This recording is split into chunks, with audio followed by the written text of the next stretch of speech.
विद्यार्थियों नमस्कार। मैं डॉक्टर देवेंद्र कुमार शर्मा आपके अपने YouTube platform chemistry bye D Sharma से आपके साथ जुड़ा हुआ हूं। और साथियों, इस वीडियो लेक्चर में हम बात करने वाले हैं, समझने वाले हैं, एक पेपर को सॉल्व करने वाले हैं। पेपर महाराजा छत्रसाल बुंदेलखंड विश्वविद्यालय छतरपुर यानी MCBU यूनिवर्सिटी छतरपुर। पेपर जो है वो फाउंडेशन कोर्स फर्स्ट यानी आधार पाठ्यक्रम फर्स्ट का पेपर है। पेपर का टाइटल यदि हम देखें तो टाइटल हिंदी एंड इंग्लिश जो पेपर 26 जून 2023 को हुआ। यह पेपर द्वितीय वर्ष यानी सेकेंड ईयर का है, BSc सेकेंड ईयर का पेपर है जो आपको भी स्क्रीन पर दिखाई दे रहा है। ये एग्जामिनेशन ईयर है 2023, फाउंडेशन कोर्स फर्स्ट है। यहाँ पर पार्ट ए में हम लोग लैंग्वेज एंड कल्चर यानी भाषा और संस्कृति के 50 प्रश्नों का सॉल्यूशन देखेंगे। इसके पार्ट बी में हम लोग देखेंगे English language and foundation course के 50 प्रश्नों का सॉल्यूशन। तो साथियों, यदि आप इस चैनल पर नए हैं तो सबसे पहले तो आप चैनल को सब्सक्राइब कर लीजिए, वीडियो को लाइक कर दीजिए और अपने दोस्तों तक शेयर करिए। उसके बाद में पूरा वीडियो देखिएगा। हम चल रहे हैं सीधे सॉल्यूशन की ओर। साथियों, हम आ गए हैं पार्ट ए की तरफ। पार्ट ए में आपको पहला प्रश्न स्क्रीन पर दिखाई दे रहा है। प्रश्न बड़ा शानदार है। प्रश्न एक जो है वो कह रहा है कि श्रीमद् भागवत गीता में किसने किसे उपदेश दिया। तो आप अच्छे से जानते हैं कि श्रीमद् भागवत गीता जो है वो हरियाणा के कुरुक्षेत्र में हुई थी और यहाँ पर कृष्ण ने अर्जुन को उपदेश दिया था। दूसरा प्रश्न है श्रीमद् भागवत गीता में कितने अध्याय है। तो आप अच्छे से जानते हो 18 अध्याय है। प्रश्न क्रमांक दूसरे का करेक्ट आंसर बी हो जाएगा। नेक्स्ट है गीता रहस्य के लेखक कौन हैं। तो तीसरे प्रश्न का करेक्ट आंसर है सी, बाल गंगाधर तिलक। प्रश्न क्रमांक 4 श्रीमद् भागवत गीता कहाँ सुनाई गई थी। तो अभी हमारी बात हुई है कुरुक्षेत्र की रणभूमि में। आगे चलते हैं प्रश्न क्रमांक 5 की तरफ। अर्जुन के अलावा गीता का उपदेश किसने सुना। तो आप लोग अच्छे से जानते हो कि अर्जुन के अलावा गीता का उपदेश संजय ने सुना और संजय ने धृतराष्ट्र को उसका वृत्तांत सुनाया था। तो करेक्ट आंसर है 5वें का सी, धृतराष्ट्र और संजय। प्रश्न क्रमांक 6 सूर्यकांत त्रिपाठी निराला का जन्म कहाँ हुआ। तो प्रश्न क्रमांक 6 का करेक्ट आंसर है, यहाँ पर साथियों थोड़ा सा मामला गड़बड़ है। चारों ऑप्शन जो है वो उसमें सेट नहीं बैठ रहा है। मैं करेक्ट आंसर बता दूं, मदनीपुर। कहाँ पर साथियों, मदनीपुर। एक भी आंसर करेक्ट नहीं है। तो प्रश्न क्रमांक 6 के चारों ऑप्शन रॉन्ग है, गलत है। तो सूर्यकांत त्रिपाठी निराला का जन्म मदनीपुर में 21 जो हम कहें फरवरी 1899 को हुआ, यानी 1899 को हुआ। तो मदनीपुर जगह पर हुआ और मदनीपुर यहाँ पर कहीं पे दिखाई नहीं दे रहा है। प्रश्न क्रमांक 7 मुक्त छंद का प्रवर्तक किसे माना जाता है। तो 7वां करेक्ट आंसर हो गया सी, सूर्यकांत त्रिपाठी निराला को। प्रश्न क्रमांक 8 इनमें से कौन सी रचना निराला की नहीं है। तो 8वें का correct answer D, Kamayani. Kamayani किसकी रचना है। तो जयशंकर प्रसाद की रचना है। आगे चलते प्रश्न क्रमांक 9 इन काव्य पंक्तियों को पूरा करता है शेरों के मांद में आया है आज एक। तो इसमें आ जाएगा 9वें करेक्ट आंसर आ जाएगा सी, श्यार। प्रश्न क्रमांक 10 कौन सा शब्द निम्नलिखित काव्य पंक्तियों को पूरा करता है। तो सिंही की गोद में छिनता है शिशु कौन। आगे दिया हुआ इसमें प्रश्न क्रमांक 10 में एक फिलिंग द ब्लैंक्स दिया हुआ है। तो प्रश्न क्रमांक 10 का करेक्ट आंसर यहाँ पर हो जाएगा बी, मेष माता। एक मेष माता ही रहती है। तो 10वां करेक्ट आंसर है बी, मेष माता। प्रश्न क्रमांक 11 दोपहर का भोजन कहानी के लेखक कौन थे। तो 11वें प्रश्न का करेक्ट आंसर है सी, अमरकांत। कौन है साथियों, अमरकांत। प्रश्न क्रमांक 11 के बाद प्रश्न क्रमांक 12 की बात करें। दोपहर भोजन कहानी के मुख्य पात्र कौन है। तो 12वें करेक्ट आंसर हो गया डी, सिद्धेश्वरी। प्रश्न क्रमांक 13 दोपहर के भोजन कहानी संबंधित है। तो निम्न वर्ग से संबंधित है। साथियों, ये जो प्रश्न मैं आपको बता रहा हूँ इन सब प्रश्नों को हम लोग डिटेल में पढ़ चुके हैं पहले, और इसके डिटेल वीडियो लेक्चर आपके प्लेलिस्ट में मिल जाएगा। यदि आप सेकंड ईयर की प्लेलिस्ट में जाएंगे तो वहाँ पर मिल जाता है। प्रश्न क्रमांक 14 सिद्धेश्वरी के बड़े बेटे का नाम क्या है। तो साथियों प्रश्न क्रमांक 14 का करेक्ट आंसर हो जाएगा बी, रामचंद्र। प्रश्न क्रमांक 15 सिद्धेश्वरी के पास दोपहर का भोजन में कुल कितनी रोटियां थी। तो 15 करेक्ट आंसर हो जाएगा ए, 6 रोटियां थी। प्रश्न क्रमांक 16 आधुनिक युग की मीरा किसे कहा जाता है। तो प्रश्न क्रमांक 16 का करेक्ट आंसर हो जाएगा सी, महादेवी वर्मा को। प्रश्न क्रमांक 17, महादेव वर्मा को ज्ञानपीठ पुरस्कार किस वर्ष में सम्मानित किया गया? तो 17 का करेक्ट आंसर है 27 अप्रैल 1982 को सम्मानित किया गया। तो करेक्ट आंसर हो जाएगा 1982, 17 का ए। प्रश्न क्रमांक 18, सोन जूही के पौधे में लगी पीली कली को देखकर महादेव वर्मा के मन में किसका स्मरण आया? तो 18वां करेक्ट आंसर है बी, गिल्लू का। प्रश्न क्रमांक 19, बिल्लू का प्रिय खाद्य पदार्थ क्या था? तो 19वां करेक्ट आंसर हो जाएगा डी, काजू। प्रश्न क्रमांक 20, हजारी प्रसाद द्विवेदी का जन्म कब हुआ? तो 20वां करेक्ट आंसर है यहाँ पर 19 अगस्त 1907। साथियों याद रखिएगा तारीख 19 अगस्त 1907। 20वें का ए 19 अगस्त 1907 करेक्ट आंसर। प्रश्न क्रमांक 21 के पास आ जाते हैं। यहाँ पर 21वां दिया हुआ, नाखून क्यों बढ़ते हैं, किसकी रचना है? तो प्रश्न क्रमांक 21 का करेक्ट आंसर है यहाँ पर सी, हजारी प्रसाद द्विवेदी की। प्रश्न क्रमांक 22, आदमी के नाखून क्यों बढ़ते हैं? प्रश्न लेखक से किसने पूछा? तो 22वां करेक्ट आंसर डी, लेखक की छोटी लड़की ने या उसकी बेटी ने।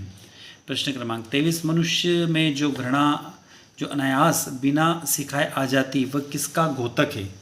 तो 23वां करेक्ट आंसर बी, उसके पशुत्व का घोतक है। किसका घोतक साथियों? पशुत्व का। कि जो घृणा आती है, घृणा किस में पाई जाती है? पशुत्व का घोतक है। प्रश्न क्रमांक 24, सुपारी शिल्प किस क्षेत्र में मिलती है? मध्य प्रदेश का प्रश्न है, बहुत अच्छा सा प्रश्न है। करेक्ट आंसर है रीवा के अंदर मिलती है। सुपारी जो शिल्प की कला है वो रीवा क्षेत्र में पाई जाती है। प्रश्न क्रमांक 25, कंघी बनाने का श्रेय किस जनजाति को जाता है? तो ये प्रश्न हमने पहले डिस्कस कर रखा। सुपारी वाला प्रश्न भी आपको मिल जाएंगे। ये सभी प्रश्न जो मैं भी यहाँ पर आपको बता रहा हूँ, ये हम लोग पहले हिंदी के वीडियो लेक्चर जो प्ले लिस्ट में है वहाँ पर इनको डिस्कस कर चुके हैं। तो कंघी बनाने का श्रेय बंजारा जनजाति को जाता है। प्रश्न क्रमांक 26, गणगौर कहाँ का प्रसिद्ध लोक नृत्य है? तो 26वां करेक्ट आंसर हो जाएगा डी, निमाड़ का। 27, सुरेती क्या है? 27 का करेक्ट आंसर हो जाएगा सी, सुरेती एक भित्ति चित्र है। तो कहाँ पर होते हैं साथ याद रखना? बुंदेलखंड क्षेत्र के पारंपरिक भित्ति चित्र को सुरेती कहते हैं। कौन से क्षेत्र भी याद रखना? बुंदेलखंड, क्योंकि कहीं पे यदि प्रश्न आएगा तो बुंदेलखंड भी पूछ सकता हूँ। तो बुंदेलखंड क्षेत्र के पारंपरिक भित्ति चित्र को सुरेती कहा जाता है। प्रश्न क्रमांक 28, तिलंगा भित्ति चित्र कहाँ मिलते हैं? तो 28वां करेक्ट आंसर हो जाएगा ए, बघेलखंड में। प्रश्न क्रमांक 29, पहेली को जनउला कौन से अंचल में कहा जाता है?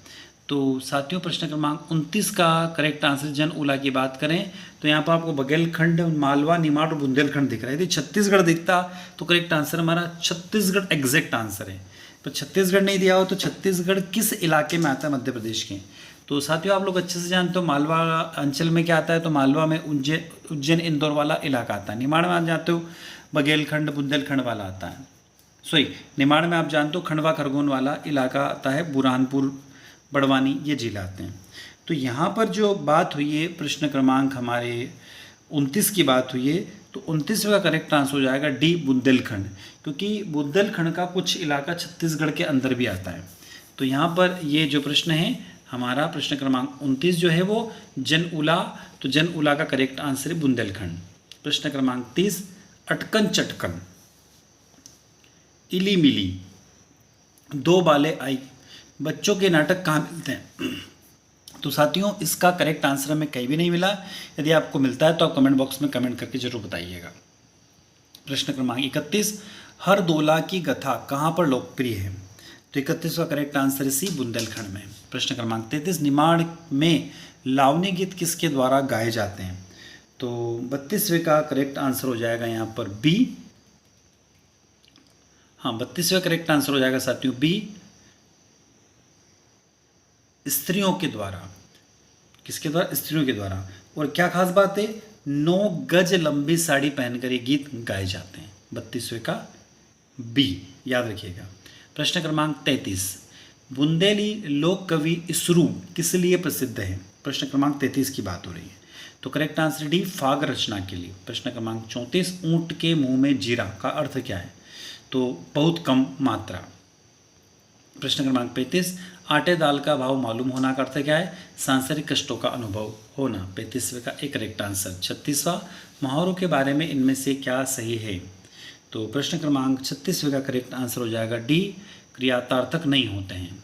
प्रश्न क्रमांक 37, कुंवार करेला कातक दही, मारहो ने तो परहो सधी। मतलब ये जो एक है ये क्या है, तो प्रश्न क्रमांक 37 में जो पूछा गया ये कहावत है। क्या है? कहावत है। कुंवार में शायद करेला नहीं खाते, ऐसा कुछ है, ये करेला खाना चाहिए या नहीं खाना चाहिए। कार्तिक में दही मतलब उसको बचाया गया है, मतलब उसको नहीं खाना चाहिए, ऐसी हमारे अंचल में कहावतें हैं ये। प्रश्न क्रमांक 38, अध जल गरीब जलकत जाए का अर्थ क्या है कि जिसके पास ज्ञान कम होता है उसका ज़्यादा वो दिखावा करता है, विश्लेषण करता है। तीसरे का करेक्ट आंसर सी। प्रश्न क्रमांक 39, दो या दो से अधिक शब्दों से मिलकर जो नया शब्द से संक्षिप्त शब्द बनता है उसे क्या कहते हैं? तो 39 का करेक्ट यहाँ पर हो जाएगा, उसको बी ऑप्शन, समास कहते हैं। जिस समास के दोनों पद प्रधान हो उस तथा विग्रह करने पर और अधिक अथवा शब्द लगता है वह क्या कहलाता है? तो प्रश्न क्रमांक जो 40 है उसका करेक्ट आंसर हो जाएगा ए, द्वंद्व समास। 41वां बहुब्री समास किसे कहते हैं? तो 41वें का डी, दोनों पद प्रधान नहीं होते हैं। 42वां मतदाता सामाजिक शब्द का विग्रह क्या है? तो मत को देने वाला, जैसे हम बोलते हैं ना मतदान देने जाते हैं, हमारा मत देते हैं कि भैया हम कौन सी पार्टी का चयन करेंगे। प्रश्न क्रमांक 43, रसोई घर में किस समास का उदाहरण है? तो 43 का करेक्ट आंसर हो जाएगा सी, तत्पुरुष समास का। प्रश्न क्रमांक 44, मनुष्य को सभ्य, सुसंस्कृत और योग्य नागरिक बनाने का काम कौन करता है? तो एजुकेशन यानी शिक्षा करती है। 44 का एक करेक्ट आंसर। 45, सूचना समाज का प्रयोग सर्वप्रथम किस देश में किया गया था? तो इस प्रश्न का उत्तर भी हमें नहीं मिला कहीं पे, तो आप कमेंट बॉक्स में कमेंट करके बताइएगा। प्रश्न क्रमांक 46, छोटे पैमाने के उद्योग जिसमें दस्तकारों के द्वारा उत्पादों के निर्माण हाथ से होता है उसे क्या कहते हैं? तो 46 का करेक्ट आंसर हो जाएगा यहाँ पर कुटीर उद्योग कहते हैं। आगे चलते हैं क्वेश्चन नंबर 47, किसी समाज में गहराई तक व्याप्त गुणों के समग्र स्वरूप को क्या कहते हैं? तो 47 का सी, संस्कृति कहते हैं। 48, सभ्यता से मनुष्य की किस तरह की प्रगति सूचित होती है? तो 48 का करेक्ट आंसर हो जाएगा सी, आध्यात्मिक। 49, कौन सी रचना हजारी प्रसाद द्विवेदी की नहीं है? तो 49 का डी, अंतिम अरण्य। और अंतिम अरण्य किसकी रचना है? तो निर्मला वर्मा की रचना है। प्रश्न क्रमांक 50, हजारी प्रसाद द्विवेदी के अनुसार नाखून कितने दिनों में बढ़ जाते हैं? तो 50वां का करेक्ट आंसर हो जाएगा सी, तीसरे दिनों में, यानी तीसरे दिन के अंदर बढ़ जाते हैं। तो साथियों, भाषा और संस्कृति या फिर हम इसको हिंदी भाषा कह सकते हैं, ये 50 प्रश्नों का सॉल्यूशन MCBU यूनिवर्सिटी का जो पेपर 26 तारीख को हुआ था, 26 जून 2023 को, उसका सॉल्यूशन। तो आई होप ये सॉल्यूशन आप लोगों को समझ में आया होगा, अच्छा लगा होगा। अब हम यहाँ से चलेंगे इंग्लिश के सॉल्यूशन की तरफ। साथियों, इंग्लिश के सॉल्यूशन की तरफ जब हम आ रहे हैं तो प्रश्न क्रमांक आपको 51 दिखाई दे रहा है। यहाँ दिया हुआ है William Wordsworth was born in, उनका जन्म कब हुआ था? तो 51 का करेक्ट आंसर बी, 7 अप्रैल 1770 को। 52, विलियम वर्ड्सवर्थ बिलोंग्स टू, ये कहाँ के रहने वाले? तो 52 का correct answer C option correct हो जाएगा। 53, the poem Daffodils was composed in which year, in Daffodils जो पोएम है वो कौन से ईयर में लिखी गई थी? तो 53 का करेक्ट आंसर है सी, 1804 में, 1804 में। 54, डैफोडिल्स का मीनिंग क्या होता है? तो 54 का करेक्ट आंसर हो जाएगा D, a tall yellow flower that grow in the springs. 54 का डी। प्रश्न क्रमांक 55, who compose Bengal seller, Bengal seller जो पोएम है वो किसके द्वारा लिखी गई है? तो सरोजिनी नायडू के द्वारा लिखी गई है। तो 55 का करेक्ट आंसर हो जाएगा डी। प्रश्न क्रमांक 56, Sarojini Naidu was born in Sarojini Naidu का जन्म कब हुआ था? तो 56 का करेक्ट आंसर हो जाएगा बी, 13 फरवरी 1879 को। Question number 57, Sarojini Naidu was born in which city, मतलब सरोजिनी नायडू का जन्म कौन से शहर में हुआ था? तो 57 का करेक्ट आंसर हो जाएगा सी, हैदराबाद में हुआ था। याद रखिएगा साथियों, हैदराबाद में। Next 58, the bangle seller is poem about. 58 प्रश्न की बात करें तो बेंगल सेलर है इंडियन वुमेन के ऊपर आधारित एक पोएम है। 58 का B. 59, a wander lonely as a cloud find out figure of speech. तो 59 का करेक्ट आंसर हो जाएगा यहाँ पर B, simile. 60, a letter to God was written by. तो 60वें प्रश्न का करेक्ट आंसर हो जाएगा सी, आंसर इसका करेक्ट हो जाएगा। 61, द हाउस स्टूड ऑन। तो 61 क्वेश्चन का करेक्ट आंसर हो जाएगा A, the crest of a low hill. 62, Lencho का क्वेश्चन है। तो 62 का करेक्ट आंसर यहाँ पर हो जाएगा साथियों बी यानी फार्मिंग। लेंचो का प्रोफेशंस क्या था, मतलब वो क्या करता था, तो वो एक फार्मर था, एक किसान था। 63 Lencho went out into the rain to. तो 63 का करेक्ट आंसर है B heavy the pleasure of feeling the rain on his body. मतलब जो बारिश हो रही थी वो अपनी बॉडी पर उसको फील कर रहा था और वो धन्यवाद दे रहा था ईश्वर को। 64 Lencho wrote a letter. Lencho ने लेटर किसको लिखा था, तो उसने भगवान को यानी गॉड को लेटर लिखा था। 64 का सी। 65 वेयर वॉज एक्सनोवा गोइंग्स। तो 65 का करेक्ट आंसर हो जाएगा सी निजनी फेयर्स। एक निजनी करके कोई मेला लगा हुआ था, उसमें जाने की बात हुई थी। फिर 65 हो गया। 66 के पास चलते हैं, प्रश्न क्रमांक 66 व्हाट डू यू एक्सनोवा वाइफ सी। तो एक्सनोवा की वाइफ ने क्या देखा था, तो उसने एक सपना देखा था। 66 का correct answer A a dream. 67 एक्सनोवा वाज फाइंड ऑफ। तो 67 का करेक्ट आंसर हो जाएगा C singing. 68 who is the right God see the truth but waits. ये जो पोएम है किसके द्वारा लिखी गई, तो 68 का करेक्ट आंसर हो जाएगा सी। 69 अ मानसून एक्सोनोवा यूज्ड टू मेक। तो 69 का करेक्ट आंसर हो जाएगा boat, D answer correct. 70 the story God see the truth but wait was publish in. मतलब कौन से सन में ये बुक पब्लिश हुई थी या स्टोरी लिखी गई थी, कब पब्लिश हुई थी। तो 70 का बात करेंगे। 70 का थोड़ा सा डाउटफुल कंडीशन है, तो आप इसका यदि आंसर मिलता है तो कमेंट बॉक्स में कमेंट करके बताइएगा। 71 APJ Abdul Kalam was born in. इनका जन्म कब हुआ था, तो 15 अक्टूबर 1931 में हुआ था। साथियों वैसे 70 का जो करेक्ट आंसर वो 1872 है। पर यदि आपको हमें जो लगा है वो 1872 है। और आपको यदि यही आंसर लगता है या कोई दूसरा भी लगता है तो कमेंट बॉक्स में आप कमेंट कर सकते हैं। तो 71 का करेक्ट आंसर हो जाएगा A. 72 APJ Abdul Kalam was awarded Bharat Ratna. यानी 72 प्रश्न यदि हम देखें तो उनको भारत रत्न कब मिला था। तो जो चारों सन दिए हुए 1975, 1978, 1977, 1976 ये चारों गलत है। भारत रत्न कब मिला था, तो उनको मिला था 1997, 1997 में उनको भारत रत्न मिला था। तो ये चारों ऑप्शन गलत है 72 क्वेश्चन का। तो 73 doctor Amartya Sen was born in. यानी अमर्त्य सेन जो थे अर्थशास्त्री जिनको नोबेल प्राइज़ मिला था, उनका जन्म कहाँ हुआ था। तो 73 का करेक्ट आंसर हो जाएगा डी कलकत्ता में। 74 who was APJ Abdul Kalam. APJ Abdul Kalam कौन थे या कौन हैं, तो करेक्ट आंसर है 11th प्रेसिडेंट ऑफ इंडिया, मतलब भारत के 11वें राष्ट्रपति थे वो। 75 मिसाइल मैन के नाम से किसे जाना जाता है, तो आप लोग अच्छे से जानते हो एपीजे अब्दुल कलाम को मिसाइल मैन के नाम से जाना जाता है। 35वें का A. 76 England could rise to great heights because. तो 76 का करेक्ट आंसर यदि हम लोग यहाँ पर देखें तो करेक्ट आंसर यहाँ पर हो जाएगा A. It was proud of the national heroes. 77 Japan could rise to greatness because it तो was proud of its unity and culture. 77 का B. 78 what is cardinal strength of the people of India. Sorry credential strength की बात हो रही है। तो 78 का correct answer हो जाएगा यहाँ पर 78 का करेक्ट आंसर सी हो जाएगा, there religious unity. 79 special work in which a number of people are invite. तो उसको क्या बोलते हैं, मिशन। प्रश्न क्रमांक 80 which is anti tank missile.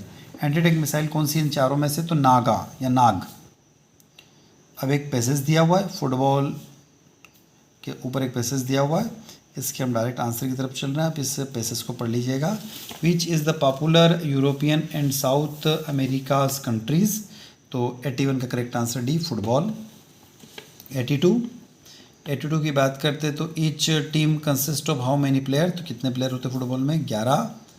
82 का B. 83 what is the name of football in the America. तो इसको स्कोर बोलते हैं।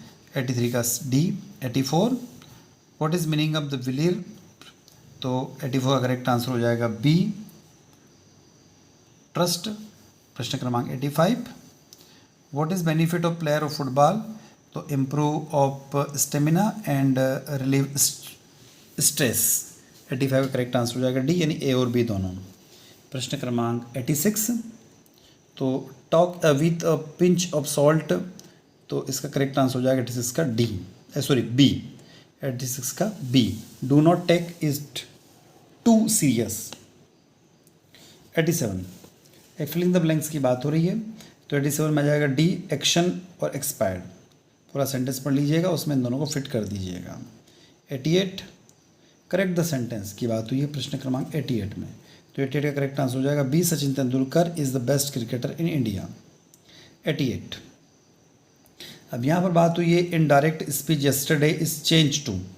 इनडायरेक्ट यस्टरडे को हम कैसे बोलेंगे यदि, तो इसको बोलेंगे प्रीवियस डे के नाम से बोलेंगे। 89 का करेक्ट आंसर सी हो जाएगा। प्रश्न क्रमांक 90 की बात हो रही है, 90 की। 90 का करेक्ट आंसर सी यहाँ पर हो जाएगा। 91 a business letter is an example of, तो बिजनेस लेटर क्या होता है? एक फॉर्मल लेटर होता हो। 91 का ए हो जाएगा, यहाँ तक ना, formal letter. 92 synonyms of informal letter, तो 92 का करेक्ट आंसर हो जाएगा डी अनऑफिशियली। 93 एडवर्टाइजमेंट्स, यानी जो विज्ञापन होता है उसका मतलब क्या होता है? तो any public announcements design to sell goods, यानी पब्लिक को हम हमारी जो सेल होती है, हमारा जो प्रोडक्ट होता है उसको बताया जाता है जिससे हमारा सेल आउट बढ़ सके। 94 synonyms of notice is, notice का सिनोनिम्स क्या होता है? तो 94 का करेक्ट आंसर हो जाएगा डी, ए और बी दोनों होता है, सॉरी ए और सी दोनों होता है। 95 की बात हो रही है, प्रश्न क्रमांक 95 का करेक्ट आंसर हो जाएगा B, informal. The letter we use to write to our friends, family और relatives are called informal letter. 96 phonetic is a branch of, तो उसको भाषा शास्त्र या भाषा विज्ञान कहा जाता है। 96 का करेक्ट आंसर हो जाएगा यहाँ पर डी, याद रखिएगा डी ऑप्शन है, ए बी सी डी।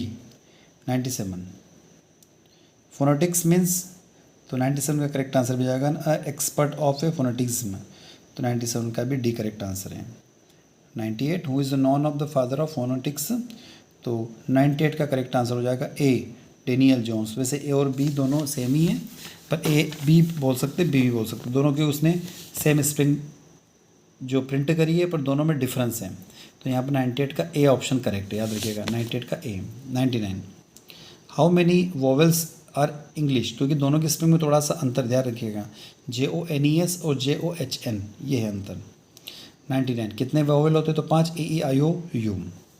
और question number 100 IPA stand for international phonetics alphabets. तो साथियों, ये था हमारे छत्रसाल बुंदेलखंड विश्वविद्यालय छतरपुर का पेपर जो 26 जून 2023 को हुआ, सेकेंड ईयर का भाषा संस्कृति और इंग्लिश लैंग्वेज का 100 प्रश्नों का सॉल्यूशन। हमने कोशिश करी है कि सभी प्रश्नों के उत्तर सटीक आप तक पहुँचे।